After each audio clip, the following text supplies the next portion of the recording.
Раз, кеттік. Ауыл мектептерінің оқушыларына арналған информатика пәні бойынша олимпиаданың облыстық кезеңі. Бірінші тур 23 жылғы 4 есептің барлығын талдап тастайық. Қандай тақырыптарды білу керек екенін оқушыларымыз сол сұраққа да жауап беріп кететін боламын. Ондай болатын болса, бірінші есебіміз өте оңай есептердің бірі. Бұл жерде біздің оқушылар жалпы шартты операторларды дұрыс қолдана алатын болса, бұл есепті оңай шығарады. Бұл А есебі. А есебді білесіздер, әрбір есепте бізде input беріледі, яғни енгізу ақпараты беріледі. Біздің есепті шығара алу үшін біздің оқушылар, яғни сол input алып, бір нәтижені шығару керек. Біздің кезекте бір ақпарат, яғни жолдық ақпарат беріліп тұр.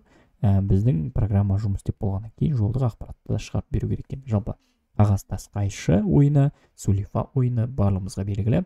Бұл жерде не істеу керек? Жеңімпаз келесі ережеге сай анықталады дейді. Жалпы қағаз тасты жеңеді дейді. Яғни тас қайшыны жеңеді дейді. Айдан анық заттар қайшы қағазды жеңеді дейді. Енді енгізу форматына назар аударайық. Жалпы енгізу бізде S сөзі беріледі дейді. Қарсыластың таңдауын анықтауымыз керек. Яғни бізде тас сөз берілуі мүмкін, қайшы сөз берілуі мүмкін, болмаса қағаз сөз берілуі мүмкін. Біздің жауабымыз сол жаңағы тас берілетін болса, біз қағазды ұсынуымыз керек. Ал қайшы берілетін болса, біз тасты экран бетіне шығарып беруіміз керек. Ал қағаз берілетін болса, біз қайшы деген сөзді экран бетіне шығарып беруіміз керек екен. Сонда бізде қайшы беріліп тұр, біз тас сөзін шығара алуымыз керек.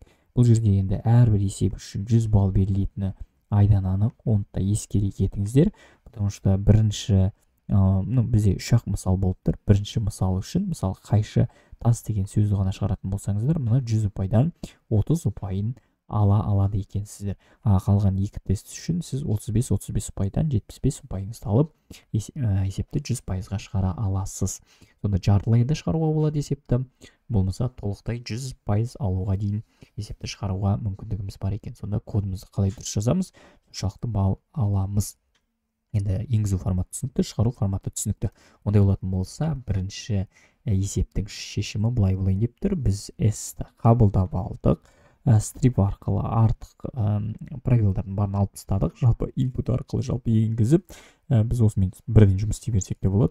Жеңу үшін не таңдау керектігін анықтауымыз керек. Ол үшін біз if else шарт операторларын дұрыс қолдануымыз керек. Жалпы if s тең болатын болса тасқа, біз экран бетіне қағаз сөзін шығарамыз. Егер де if s тең болатын болса қайшыға, біз экран бетіне тасты шығарамыз.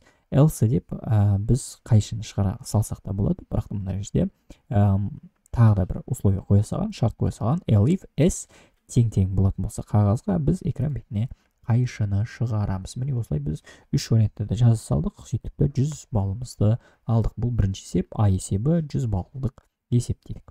Келесі Б есебі оқу озаттары дейді. Не беріледі? Соған бірден тоқталып өтейін. Енгізу файлы былай дейді. Енгізу ақпараты N беріледі бірінші жолда. Көріп тұрғанымыздай N ол 5-ке тең біздің бірінші мысалда. Одан кейін барып бітеді. Келесі N жолда, яғни біз 5 болатын болса, 5 жолда оқушының аты, одан кейін оның бағасы беріледі дейді. Яғни бағасы 2-ден 5 саны аралығында дейді. Яғни ол сандарда кіреді. Яғни оның бағасы болып тұр ғой. Енді былай дейді. Шығару файлының форматында жалғыз бүтін сан. Бағасы 5 болатын оқушылардың санын шығаруымыз керек. Бұл жерде енді инпутпен жұмыс істей алсақ, аутпутпен жұмыс істей алсақ, бұл есепте шығайын деп тұр. Жалпы бізге n берілген 5, сөйтеді де оқушының аты беріледі, оның бағасы беріледі. Оқушының аты, бағасы, аты бағасы. Бұл бірінші тест. Бірінші тестте 5 саны қаншау дейтін болсақ, 5 саны 3, соны біз экран бетіне шығарып бере алуымыз керек. Келесі тестте, мысалға 1 деген сан беріледі, бір оқушының аты беріледі, и оның бағасы беріледі. Бұл жерде 5 деген сандар қанша десек, бұл жерде 5 саны жоқ, сондықтан 0 деген сан экран бетіне шығу керек болды. Басқа ештеңе емес. Бұл жердегі шешімде өте оңай болайын деп тұр. Бұл менде жұмыс істеп көрейік.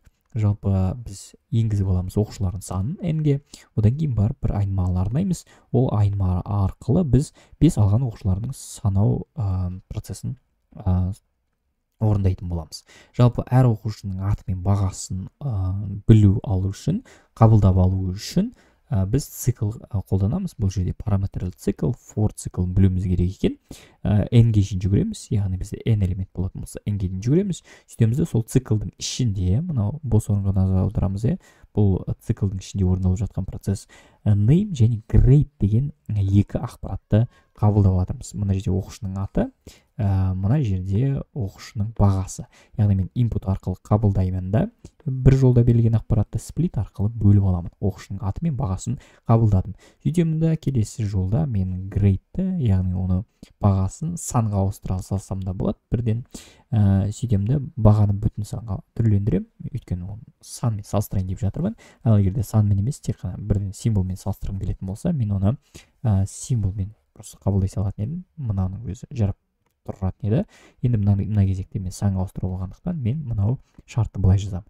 Егерде grade, яғни біздің бағамыз 5-ке тең болатын болса, не істейміз?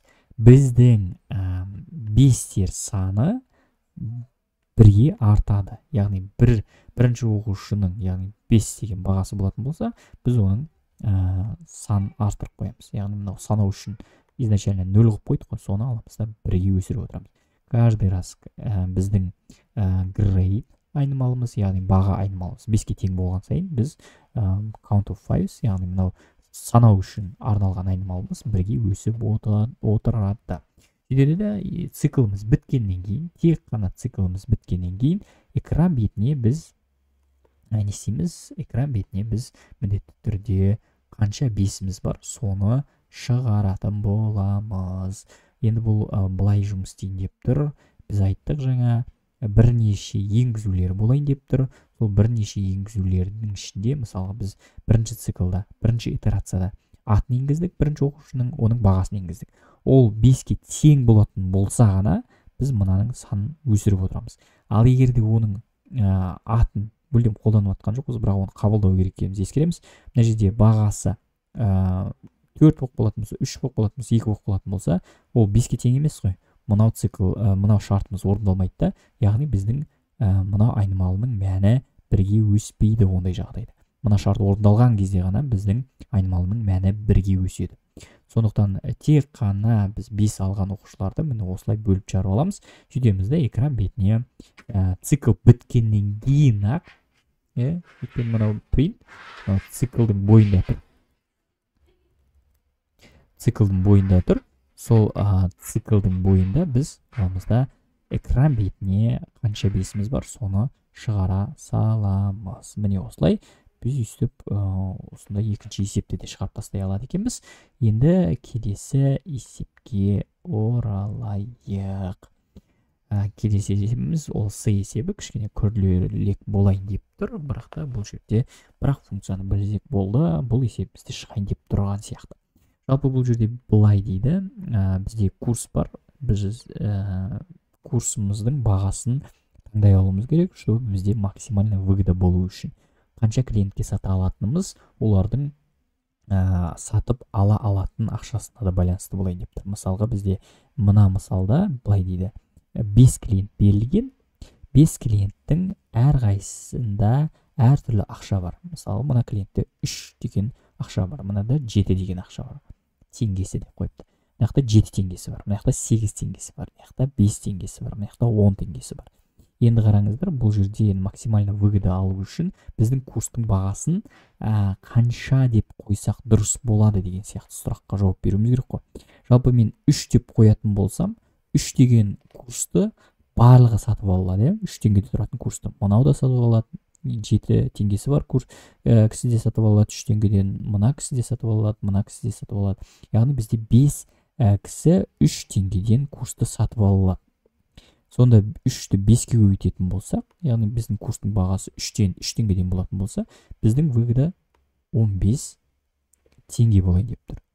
Ал егерде біз 5 деген бағамен сататын болсақ, біздің уже клиенттер саны азаяйын деп тұр. Бірақ біздің курстың бағасы уже өсейін деп тұр. Біз аламыз да оны 4 адамға сата аламыз.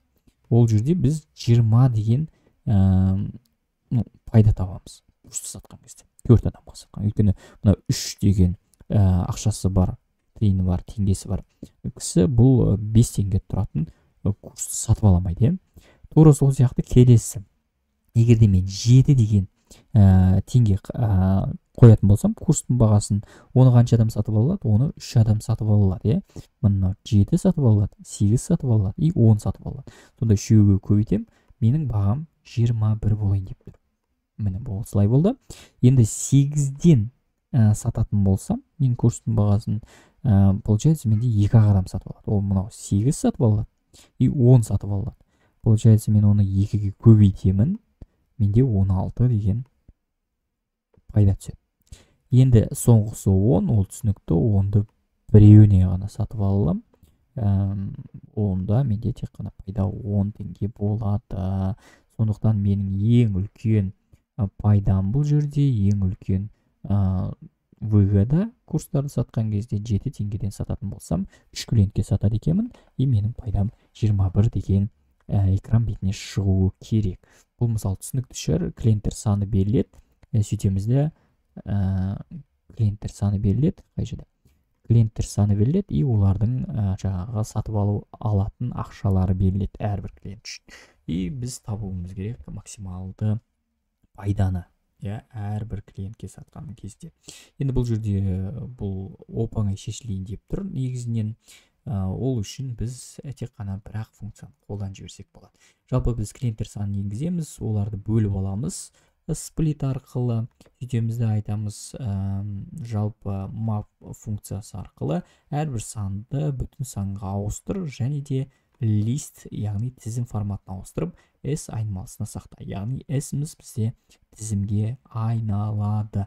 Содан кейін барып не істейміз? Клиенттердің ақшаларын өсу ретімен сұрыптап алуымыз керек. Сол кезде біз жаңағы есептеулерді өте оңай жүргізе аламыз. Біз S.sort арқылы біздің жалпы білген ақпаратты сорттап аламыз. Одан кейін барып біз мына жерде максимальная выгода деген айнымал арнаймыз, оның ішіне 0-ді сақтап қоямыз. Сөйтеміз де келесі қимылымыз әрбір клиент үшін пайданы табуымыз керек. Ол үшін біз әрбір элементтен жүгіріп шығуымыз керек. Бұл жерде жаңағы берілген ақпаратымыз былай болатын болса, қалай еді? 3-іміз бар, 5-іміз бар етін, одан кейін барып 7 бар етін, одан кейін барып 8 бар етін, одан кейін барып 10 бар етін. Бұлардың барлығын уже сорттап алдым мен. Мына сорт функциясы арқылы, сол кезде мен былай қылам. Енді мынаны 3-ті алатын болсам, мен бірден білем, менің тізімімнің ұзындығы n екеніне, яғни 5 екенін. 3-ті бірден n-нің өзіне көбейтесіз самда болады. N-нің өзіне көбейтесіз самда болады. Сөйтіп, оның бәрін пока есте сақтап алсам болады. Одан кейін барып n-іміз 5 етін. Енді келесім, менің тізімім қысқара беретін ескеруім керек. Яғни мен 5-ті уже көбейтемін n-ге емес, n минус 1-ге. Өйткені мен уже мынау клиентке ол 5 деген бағаны сата алмаймын. Тура сол сияқты мен 7-ге келген кезде уже получается мен 7 көбейтілген n минус 2 деп осы операцияларды жалғастыра берсем болады. Өйткені мен мына жақта білем, что мынау 2 клиент мынау 7 деген бағаға сатып ала алмайды. Сондықтан да мен бұл жерде мынау тұрған ақпараттың, яғни мынау тізімнің өзінің индексімен де жұмыс істей алсам болады.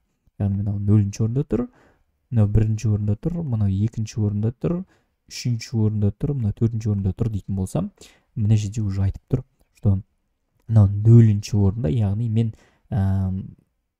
n-нен минус біздің индексті дейтін болсам, біздің мынау именно 0-ші орында тұрған санымыздың индексін алатын болсам, бұл менің ешқандай ақпаратымды өзгермейді, яғни мен 3-ті 5-ке көбейтемін. Ал егер 5-ті көбейтетін болсам, n минус i-ға, i-іміз мен қайтадан позициясы болатын болса, индексі болатын болса, менде уже мынау позиция арқылы да мен қанша клиентке сата алмаймын, соның санын n-нен алып тастай алады екенмін. Сондықтан да мен келесі операцияларды орындаймын. Менің қазіргі выгодам курсы сатқанда 1-ші орында тұрған адам, 1-ші орында тұрған адамды оның индексінің n-нен алып тастағандағы санға көбейткендегі сан шығады. Яғни мына жерде 3 болатын болса, 3-ті не істеймін? 5 алу айым не менің?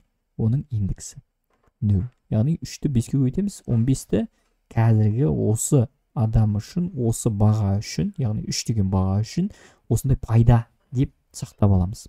Яғни пайда бағасы SI және кем дегенде SI теңгесі бар клиенттер санын осылай анықтап аламыз. Сөйтемізді әрбір осындай анықталған пайда үшін арасынан ең максимальныйды табамыз. Яғни біз бүкіл элементтерді өйстіп есептеп шығамыз. Сөйтемізді оны мына орынға қоямыз. Сөйтемізді оны макс профитпен салыстырамыз. Яғни максимальный выгода қандай дейміз. Сонда мына жақта 15 болатын болса, мына жақта изначально 0 болатын болса, бірінші 3-ті қойып жатқан кезде екеуінің үлкені 15 болады. 15-ті біз мына жерге сақтап аламыз. Сөйтемізді келесі сандап келеміз. Келесі санымыз 5. Оны өшіп те көрсете берейін. Мына жақта 5-ті орнына қоям қазір. Мына жақта 5-ті көбейтемін неге? 4-ке, өйткені 5 алу 1 бірінші позицияда тұр. Сөйтеді де екеуін көбейткен кезде 20 қойылады. Бұл кезде уже мыналардың орындары ауысады. Мына жақта 15 етін. Мына жаққа 20 деген сан алып келіп қойылады. Уже екінші итерацияда жүрміз біз. Сондықтан макс профитіміз уже 20-ға ауысады. Келесі итерацияда біз уже 7 деген санды қоямыз. Біз бүкіл элементтермен осылай жұмыс істейін деп тұрмыз. 7-ні қоямыз, 7-ні көбейтеміз қаншаға? 5 алу 2-ге, яғни 3-ке көбейтейін деп тұрмыз. Сонда бізде 21 болады. Мына жерде менде уже 20 деген сан, 20 деген сан, оны салыстырады 21 мен. Сөйтеді де бітеді. 21 үлкен болатын болса, 21-ді мына жерге сақтап қояды. Келесі саным 8, 8-ді мен көбейтемін 2-ге, 16 деген сан болады. 16 21-ден кіші. 5-тен 1-ді аламыз 4, 4-ші позицияда тұр. 1-ді көбейтеміз 10-ға, 10-ды салыстырамыз 21 мен, 21 самый максимальный сан болады. Сонымен біздің циклымыз бітті, аяқталды. Біткеннен кейін барып экран бетіне біз мынау затты шығара саламыз. Ең үлкен анықталған санды экран бетіне шығара саламыз. Болды, осымен біздің есеп шықты десек болады. Енді бұл жерде циклмен жұмыс істей алуымыз керек екен. Және де тағы да бір функция қосылды. Сорт деген. Осы функцияны білгеніміз абзал. Енді соңғы есеп. Бұл 3 есепті де шығарып тастайтын болсақ, бізде уже 300 балымыз бар. 4-ші есепке тоқталайық. 4-ші есеп не дейді? Ол кішкене күрделеу болайын деп тұр. Ең күрделі есеп бірінші турдың деп айтсақ та болады. Бұл жерде былай дейді. Бізге беріледі бірінші жолда n бүтін саны көріп тұрмыз. Келесі жолда бүтін сандар тағы да беріледі екен. n әртүрлі бүтін сандар беріледі. n берілетін болса 3 түрлі сан беріліп тұр. Енді былай дейді. Робинбектің ауылында n адам бар. Інші адамның i тиыны бар. Яғни бірінші адамда 1 тиын бар, екінші адамда 2 тиын бар, үшінші адамда 7 тиын бар. Робинбек теңдік болған қалайды. Сол себептен ол күнде ең бай адамнан 1 тиынды ең кедей адамға беріп отырады дейді. Сөйтеді де оның үлесі ештеңе өзгертпейтін болса, онда ол тоқтайды. Ол қанша күн осымен айналысатын болады. Мысалға бізде осы 3 адам берілген. Енді бірінші күн, 0-ші күні 3 адамның тиындары орында тұр. Бірінші күні былай дейді. Мына жақтағы 7-ші тиын 6-да ең кедей адамға берілді. 2, 2, 6 болды. Одан кейін барып мына жақтағы 6-ші тиынды алды да қайдан бірінші адамға берді. Сонда 3, 2, 5 болды. 5-ші тиынды аламыз да ортада тұрған кедей адамға береміз. Сонда бізде 3, 3, 4 деген сандар шыға келеді. Енді біз мына 4-ші тиынды алып, мынаға қой, разница болмай қалады. Сондықтан да біз 3 күнде осы ақпараттың барлығын тоқтатады екенбіз. Енді бұл жерде кішкене күрделі есептеулер болайын деп тұр. И мынау шектеулерге де қараймыз. Егер де циклмен шығаратын болсаңыздар, бұл шектеуден өтпей қалуы да мүмкін. И мына шектеулердің өздерін қарап көріңіздер.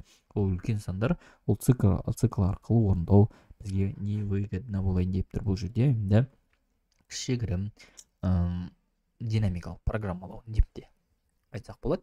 бұл жерде былай қылайық. Бізде берілген n айнымалысы адамдар санын енгізіп аламыз. Одан кейін барып тиындардың тізімін енгізіп аламыз. Одан кейін барып барлық тиындардың қосындысын тауып аламыз. Сонымен қатар жаңағы әрбір адамға қаншадан бөліп береміз, соны бөлу үшін орташа мәнді анықтап аламыз. Барлығына бірдей тиын бере алу үшін жалпы мысалы бізде жаңағы сандарымыз болуы 1, 2 және де 7 болуы. Осы үшеуін қостық, мынақа total сум бізде 10 болу. Одан кейін барып мыналардың ортақ мәнін еще бүтін бөлігін алып отырмыз. Бізде ортақ мәніміз 3 деген сан болады. Енді қанша тиын артық немесе кем екенін есептеу үшін біз әрбір адамның жалпы осы ортақ мәннен қаншалықты ауытқып жатқанын есептеп алуымыз керек екен. Жалпы біз мына coins, яғни біз тиындарды жазып қалдық қой листқа, тізімге. Соны аламыз да әрбір айнымалысын жалпы аламыз. Бөлек-бөлек неден біздің ортақ мәннен алып отырамыз. Болмаса керісінше сол мәннен, сол тиыннан ортақ мәнді аламыз. Яғни бірінші 1 деген сан болатын болса, одан ортақ мәнді алып тастаймыз. 3 деген мәнді алып тастаймыз. Сөйтемізді оның барлығы мынау excess деген жаңа тізімге сақтап отырамыз. Біздің жаңа тізіміміз былай болайын деп тұр. 1-ден -3 болатын болса, бізде -2 деген сан болады. Бірінші адам үшін осындай ауытқу бар. Екінші адамымыз біздің мынадай ауытқуға түсейін деп тұр. Екіншіміз 2 - 1, 2 - 3 болатын болса, -1 деген сан түседі. И үшінші бұл жерде былай болайын деп тұр. Мынау coin 7-ден аламыз 4-ті, 3-ті. Сонда бізде мынандай 3 ақпарат түсті. Excess деген тізімнің ішіне. Келесі жолда біз былай қыламыз. Барлық артық тиындарды ең кедей адамдарға беру үшін қажет қадамдар санын есептеуіміз керек. Ол үшін степ айнымалысы болады, содан кейін баланс айнымалысы да қолданылады. Енді біз мынау үшеуі тұрған жерден бастап, біз жалпы мына операцияларды орындап шығатын болсақ, біздің есеп шығайын деп тұр. Жалпы айнымалысына кезек-кезектен Excess файлының ішіндегі, Excess тізімінің ішіндегі сандарды жеке-жеке жазып отырамыз да, оны балансқа саламыз. Балансқа қосамыз. Сөйтемізді біз степске, яғни қадамдарымызға солардың арасындағы ең үлкен мәнді сақтап аламыз. Енді бұл жерде жаңағы есептеулердің мәні ойнайын деп тұр. Мұны баланстың өзі ойнайын деп тұр. И мына баланстың теріс болмаса оң болуын қарастырып отыруымыз әбден басты рөлдердің бірі болайын деп тұр. Өйткені мына жерде біз балансты ABS функциясы арқылы абсолюттік мәнін қабылдап, сонымен жұмыс жасайын деп отырмыз. Енді қараңыздар, бір-біртіндеп жұмыс жасайтын болсақ, жалпы мынау орташа мәннен қаншалықты ауытқу жүргіздік, қанша орын ауыстыруымыз керек деген сияқты заттардың барлығы сол мәндерді жалпы бізге жаңағы тиындарды орын-орнына салып беруге рұқсат берейін деп тұр ғой. Жалпы қараңыздар, бірінші балансымыз 0 етін, бірінші мән болған кезде -2 болады. -2-ні жалпы ABS арқылы ауыстырып, степстің ішіне сақтап қоямыз біз. Ол +2 болады, 2 болады. Одан кейін бар максимальный тауып отырмыз да.